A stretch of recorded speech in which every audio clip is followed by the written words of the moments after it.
നമ്മൾ ഇപ്പോൾ ഫോക്കസ് ചെയ്യേണ്ട ഫൈറ്റ് എന്ന് പറഞ്ഞാൽ ഈ ഫൈറ്റാണ്. Pereira, Alex Pereira and Magomed Ankalaev. അപ്പോൾ ഈ ഒരു ടോപ്പിക് സംസാരിക്കാനുള്ള പ്രചോദനം കിട്ടിയെന്ന് പറഞ്ഞു കഴിഞ്ഞാൽ എല്ലാവരും പറയുന്നത് അങ്ക്ലേവിന് എന്തെങ്കിലും രക്ഷ വേണമെങ്കിൽ റെസ്ലിംഗ് ചെയ്യണം എന്നാണ് പറയുന്നത്. ഓക്കെ, അപ്പോൾ അതിൻ്റെ അർത്ഥം എന്ന് പറഞ്ഞു കഴിഞ്ഞാൽ മിക്ക ആളുകളും ഉദ്ദേശിക്കുന്നത് എന്താണ്? അതായത് അലക്സിൻ്റെ റെസ്ലിംഗ് തീരെ മോശമാണ്, അതായത് വന്നു കഴിഞ്ഞാൽ കാലെ പിടിച്ചു കഴിഞ്ഞാൽ അലക്സ് താഴെ വീഴും എന്നാണ് പറയുന്നത്. അപ്പോൾ അതൊന്ന് പരിശോധിച്ച് നോക്കാം. അത് പരിശോധിക്കാൻ വേണ്ടി നമ്മൾ ഇത്തിരി ഒന്ന് ഫ്ലാഷ് ബാക്ക് പോകേണ്ടി വരും. ഏകദേശം ഒരു 1-1.5 വർഷം മുമ്പ് അലക്സിൻ്റെയും യാൻ ബ്ലാഹോവിച്ചിൻ്റെയും ഒരു ഫൈറ്റ് നടന്നിരുന്നു. ഓർമ്മയുണ്ടോ? അലക്സ് പെരേര ആൻഡ് യാൻ ബ്ലാഹോവിച്ച്. അതിനകത്ത് 3 റൗണ്ട് ഫൈറ്റായിരുന്നു. ഫസ്റ്റ് റൗണ്ട് തുടങ്ങി ഒരു മിനിറ്റ് തികച്ചായില്ല. യാൻ ബ്ലാഹോവിച്ച് നമ്മളീ പറയാൻ പോകുന്ന അങ്ക്ലേവ് റെസ്ലിംഗ് ചെയ്യണം എന്ന് പറയുന്ന ആ സ്ട്രാറ്റജി തന്നെയാണ് യൂസ് ചെയ്തത്. 1 മിനിറ്റ് തികയുന്ന മുമ്പ് ബ്ലാഹോവിച്ച് പെരേരനെ ടേക്ക് ഡൗൺ ചെയ്യാൻ ശ്രമിച്ചു. ആ ശ്രമം മൈ ഡിയർ ഫ്രണ്ട്സ് കുറേ നേരത്തേക്ക് നീണ്ടു, ഫസ്റ്റ് റൗണ്ട് എന്ന് മാത്രമല്ല ടേക്ക് ഡൗൺ കിട്ടി. പക്ഷേ ഞാൻ നോട്ടീസ് ചെയ്തൊരു സംഭവം എന്ന് പറഞ്ഞാൽ, നമ്മൾ ആഴത്തി നോക്കുമ്പോൾ നമ്മൾ വീണ്ടും വീണ്ടും കാണുക അത് യൂട്യൂബിലുണ്ടത്. അലക്സ് പെരേര, യാൻ ബ്ലാഹോവിച്ച് ടേക്ക് ഡൗൺ ചെയ്യാൻ ശ്രമിച്ചപ്പോൾ ബ്ലാഹോവിച്ച് അത്യാവശ്യം സ്ട്രോങ് ആണ്. പക്ഷേ ഈ പറയുന്ന പോലെ പെട്ടെന്നൊന്നും അലക്സിനെ താഴേക്ക് കൊണ്ടുപോകാൻ പറ്റിയില്ല. അലക്സ് നല്ല രീതിയിൽ ഡിഫെൻഡ് ചെയ്യുന്നുണ്ടായിരുന്നു. അലക്സ് MMA സീനിൽ വന്നത് 2015 മറ്റോ ആണ്. അന്നത്തെ അലക്സ് അല്ല, പിന്നീട് 2023. ഈ ഫൈറ്റ് 2023 നടന്നത്. ഇപ്പോൾ 10 വർഷം കഴിഞ്ഞപ്പോൾ പെരേര ഗ്ലോവറിൻ്റെ കൂടെയൊക്കെയാണ് ട്രെയിൻ ചെയ്യുന്നത്. ഗ്ലോവർ തെക്ഷര.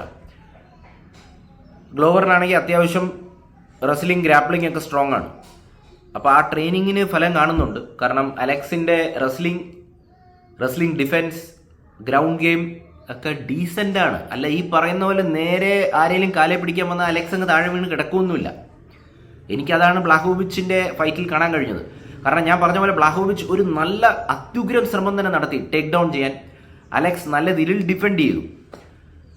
പിന്നെയും ബ്ലാഹോവിച്ച് ആ ശ്രമം തകർത്തുകൊണ്ട് അലക്സിനെ താഴേക്ക് കൊണ്ടുപോയി, ഗ്രൗണ്ടിലേക്ക് കൊണ്ടുപോയി.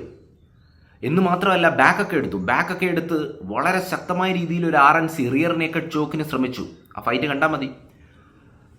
പലവരും, ഓഡിയൻസ് ആൻഡ് കമൻറ്റേറ്റേഴ്സ് അടക്കം പലവരും വിചാരിച്ചത് അലക്സ് ചോക്കൗട്ടായി പോകുമെന്നാണ് വിചാരിച്ചത്. പെരേര ബാക്കിൽ നിന്ന് RNC ആ രീതിയിലാണ് ത്രെറ്റ് ഉണ്ടായിരുന്നത്. പക്ഷേ അലക്സ് അതിനെയൊക്കെ ഡിഫെൻഡ് ചെയ്ത് സെക്കൻഡ് റൗണ്ടിലും തേർഡ് റൗണ്ടിലും ഒക്കെ ഈ ഒരു ടേക്ക് ഡൗൺ ശ്രമം നടന്നു. പക്ഷേ അലക്സ് അതിനെല്ലാം ഡിഫെൻഡ് ചെയ്തു. എനിക്ക് കാണാൻ കഴിഞ്ഞത് ഈ ടേക്ക് ഡൗൺ ശ്രമം കാരണം ഫസ്റ്റ് റൗണ്ട് യാൻ ബ്ലാഹോവിച്ചാണ് കൊണ്ടുപോയത്. പക്ഷേ സെക്കൻഡ് റൗണ്ടും തേർഡ് റൗണ്ടും ഒക്കെ പെരേര നല്ല രീതിയിൽ ഡിഫെൻഡ് ചെയ്തു. ഗ്രൗണ്ടിൽ കൊണ്ടുപോകുമ്പോൾ അപ്പം തന്നെ എണീക്കും. നല്ല ഡിഫെൻസാണ് കാഴ്ചവെച്ചത്. അപ്പോൾ പക്ഷേ ഈ റെസ്ലിംഗ് അറ്റംപ്റ്റ്സ് കാരണം യാൻ ബ്ലാഹോവിച്ച് ഒരുപാട് ടയർഡായി പോയെന്നാണ് കമൻറ്റേറ്റേഴ്സ്, എക്സ്പേർട്സ് പറഞ്ഞത്. അപ്പോൾ അത് പെരേര മുതലെടുത്തു. നല്ല standup fight, calf kicks, punches. Blachowicz ആകെ കൺഫ്യൂസ് ആയിപ്പോയി.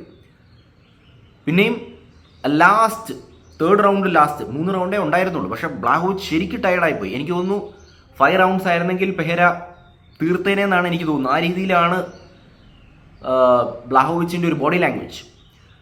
ആ മൂന്നാം റൗണ്ടിൽ ലാസ്റ്റ് ഘട്ടത്തിൽ ബ്ലാഹോവിച്ച് വീണ്ടും ഒരു ടേക്ക് ഡൗൺ നടത്തി താഴേക്ക് കൊണ്ടുപോയി. അത്രയേ ഉള്ളൂ, വേറെ ഒന്നും ചെയ്തില്ല. ഗ്രൗണ്ട് ആൻഡ് പൗണ്ട് ഒന്നും ഉണ്ടായില്ല. ഒരുപക്ഷെ അതുകൊണ്ടായിരിക്കാം പലരും വിചാരിച്ച അതൊരു ഡ്രോ ആയിരിക്കണം, അല്ലെങ്കിൽ ബ്ലാഹോവിച്ചിന് കൊടുക്കണം. പക്ഷേ ജയിച്ചത് പെരേരയാണ്. കാരണം പെരേരയ്ക്ക് കൂടുതൽ ആക്ടിവിറ്റിയൊക്കെ ഉണ്ടായിരുന്നു. അങ്ങനെയാണ്. അപ്പോൾ ഞാൻ പറഞ്ഞു വന്നത്, ഈ അലക്സ് പെരേരയുടെ റെസ്ലിംഗ് ഭയങ്കര മോശമാണ്. ആരെങ്കിലും കാലെ പിടിച്ചാൽ അപ്പം തീർന്നു. മഗമത് ജസ്റ്റ് ഒന്ന് ടേക്ക് ഡൗൺ ചെയ്താൽ മതി, തീർന്നു. അങ്ങനല്ല എന്നാണ് ഞാൻ പറഞ്ഞു വരുന്നത്. അലക്സ് പെരേരയുടെ wrestling skills, grappling skills, ground game 2015 പോലെയല്ല. ഇപ്പോൾ 2010 വർഷത്തിന് ശേഷം അത്യാവശ്യം ഡീസൻ്റാണ്.